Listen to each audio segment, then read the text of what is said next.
Subscribe our channel. Stay till the end of the stories for more twist and turn. Comment us about what kind of stories you like to hear. My husband, 49 male, treats me, 33 female, like an actual slave. Reddit, what should I do? Our 15th year anniversary was in July. I illegally immigrated to the US in 2005 by overstaying my visa. I come from a very poor Eastern European country, so I did this as a way to escape the cycle of poverty my family was a victim of. I was 19 when I did this. I stayed with friends of a relative until I got a job at a fast food chain. Over time, I fell in love with a co-worker, who is now my husband. I fell for him hard. I would strive to be in his presence because I loved him so much. We got married the same year and I was pregnant with my son in February of 2006. We lived rather modestly at first, but we were happy. My son was born in October, and I stayed with him alone while my husband worked. I would soon learn what my husband was really like. He never assisted me with anything regarding the baby. My son had severe colic when he was a baby, and he would cry non-stop for many hours. Looking back, I definitely had postpartum depression, as I wanted to kill myself and the baby. I pushed through it, and I was pregnant with my daughter in 2007. When my daughter was born, my husband did not attend, as he was on a business trip. I raised both of my children as best I could, with minimal participation from him. My husband expected me to perform all chores around the house. I was expected to prepare all meals, clean everything, wash and fold all laundry, and take care of the kids. The idea that wives must perform all these tasks is rather sexist, but I did not really care about it since I was so in love with him. Since I did not have any job during this time, I was financially tethered to him. I noticed a change in his behavior around 2016. He became ruder, lazier, and more selfish. He refused to clean up after himself, spent more time watching television, and gained a lot of weight. He would verbally abuse my children for the slightest infractions, and generally became a worse person. I decided to go to the county college and get a degree. Since I had a bad education in arithmetic, I chose nursing. I also learned to drive and bought a car soon after. As I started to work 2 jobs to have income for myself, the duties of a stay-at-home mom were still expected of me by my husband. He would also ask me to pay 1/3 of the mortgage as rent as well as half of food and utilities. I would own nothing of the house, even though I contributed that much. I became extremely stressed and sleep-deprived after some time, and I almost fell asleep while driving multiple times. I voiced my concern to my husband, but I was actually threatened financially when I motioned him for help. This resulted in me having a full mental breakdown over my situation, and my kids offered to help me with my tasks, which eased the burden. After the COVID-19 slowdown, my husband maintained his cushy $150K plus salary engineering job while working at home, which made him even lazier. Now, he steals fruit that the children have set aside for themselves, often never leaves his room in a day, and verbally abuses anyone who doesn't help him with his orders. He doesn't care about my needs, and is just looking for a mate at this point. I get cursed out if I tell him about his laziness, or ask for help. My kids try their hardest to avoid him now.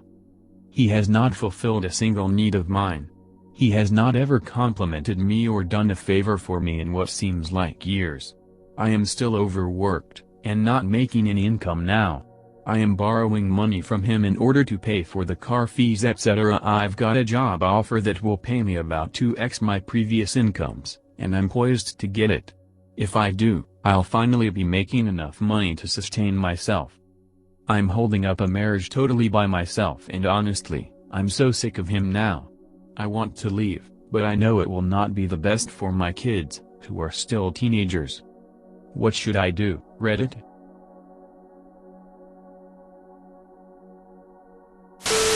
Leave if you get the job. Your story doesn't deserve to end here, stuck in a rut like this. You need to appreciate your own life and do what's best for you.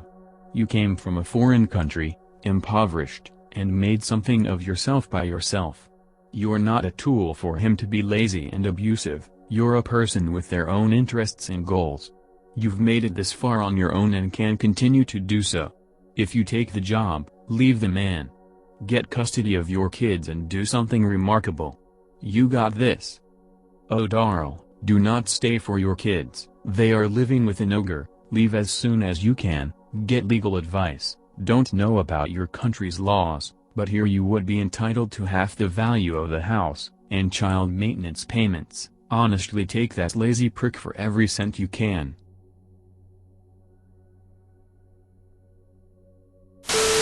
It sounds like it would absolutely be best for the kids to be out of this situation as well. He sounds like a horrible father that doesn't deserve to have kids in the first place.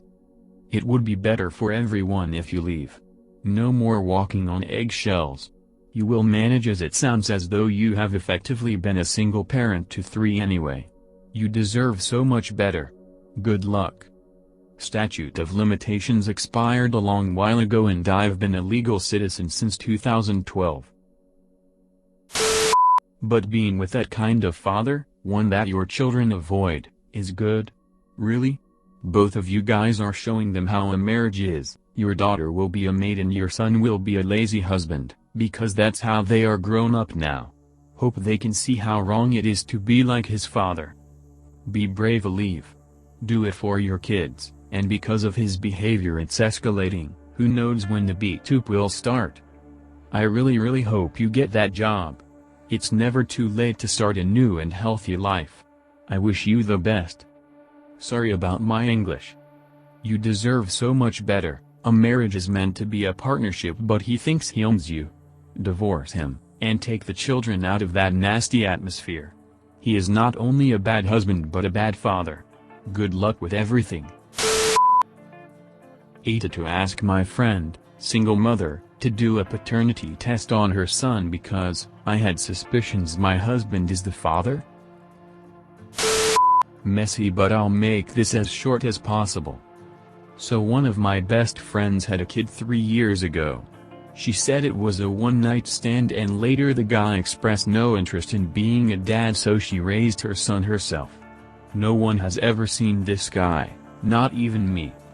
The issue is this kid looks extremely like my husband, like to an insane degree. The hair color, eyes, face, everything. He's even been out with my friend and her son and people have mistaken him to be the dad before.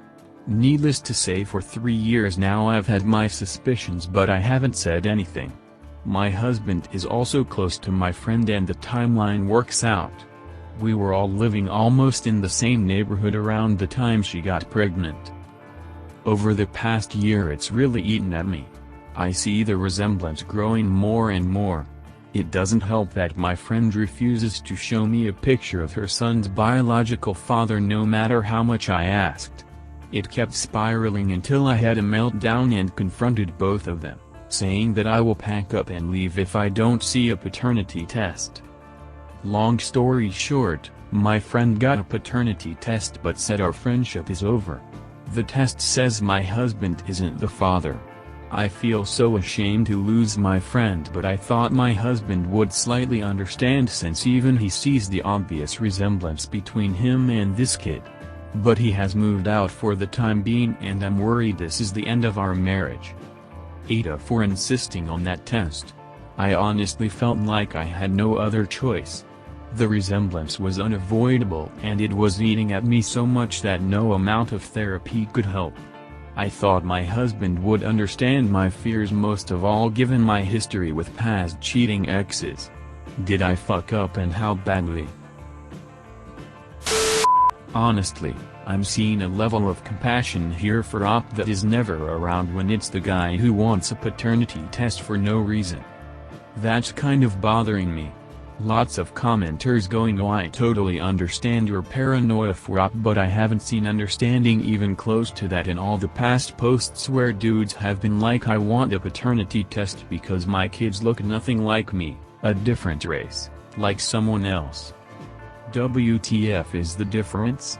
Op's actions are just as if not more crazy, subjecting someone else's kid to a test, but she's getting so much sympathy anyways.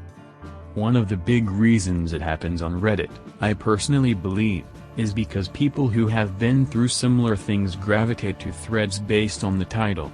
I've found myself doing it and usually see similar stuff in the posts sent to me by friends.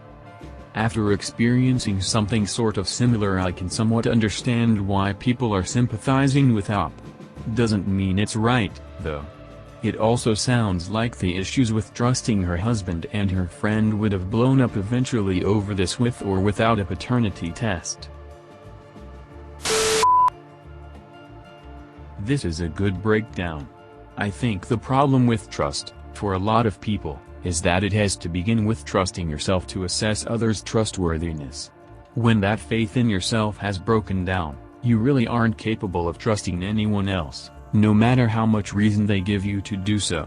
There are usually myriad other cues that let you put the cheaters' and non-cheaters' identical words into context to know which is the person who means what they say, and I'm sure the husband here is heartbroken that his wife doesn't know him that well. But if her past experience has taught her to believe herself simply incapable of recognizing and processing all that insight into her husband's character, then she's really not able to know him the way she needs to in order to trust him. I hope you can find yourself a good therapist and get the help you need to heal from your past experiences and learn to trust again. I also hope it's not too late to salvage your relationships with your husband and your friend when they see you taking responsibility for your issues and working hard on them. But even if it is, I still believe there can be happier and healthier relationships in your future, if you can learn to believe in people, starting with yourself, again. Thanks for listening so far. If story have update we will post here. Like and subscribe to our channel for upcoming stories.